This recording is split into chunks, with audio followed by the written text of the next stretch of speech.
Getting naked before God without shame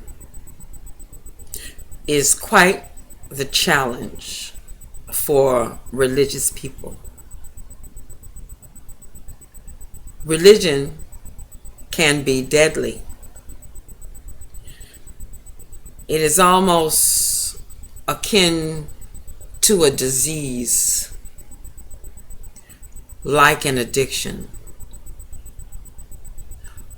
The problem with religion is that a lot of time and money and emotions, thought, activity has been invested. And so one's religion becomes like an investment.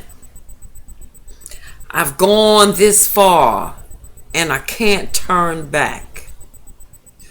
I've been doing this thing for decades. My family's been involved in this religion for maybe even a century or more. And we just about own this place. You know, we bought pews. We bought stained glass. This is mine.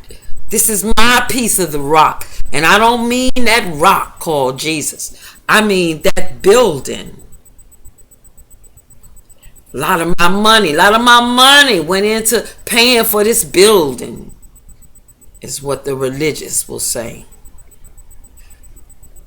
And I can't put this to the fire. I had 25 years and a church that I had founded myself that had been in operation for 12 years. And I knew lots of people, pastors, laity. But I was able to give it all up. I'm thinking now about my book, Faces of the Religious Demon. It seems like I wrote that book about 5 years ago, and I reported several cases of unique examples of religiosity in that book. And I'm remembering one.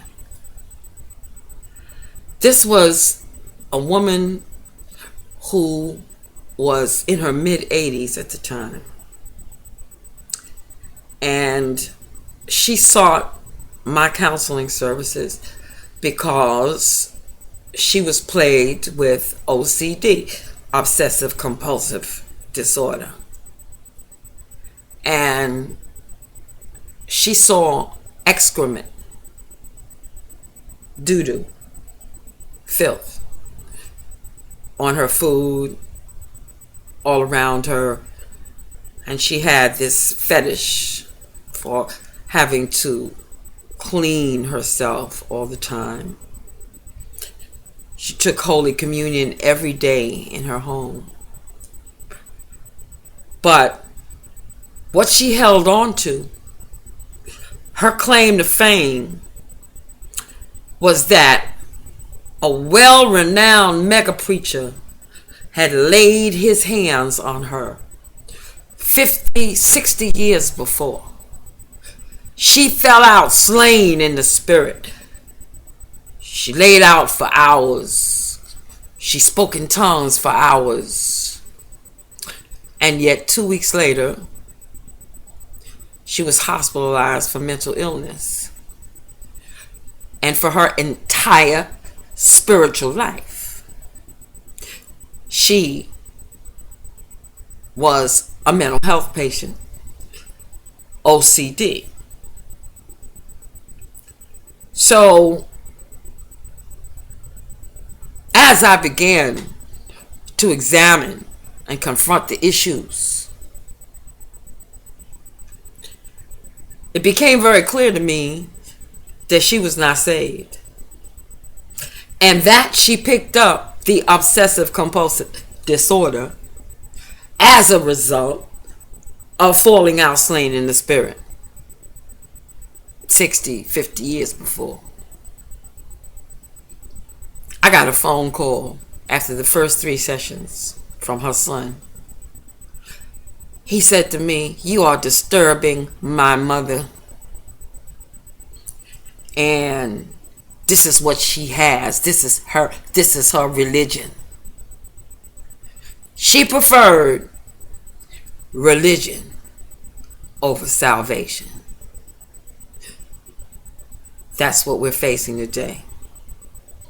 People can't get naked before God because they have invested far too much into their religion. It's a shame. They die in darkness.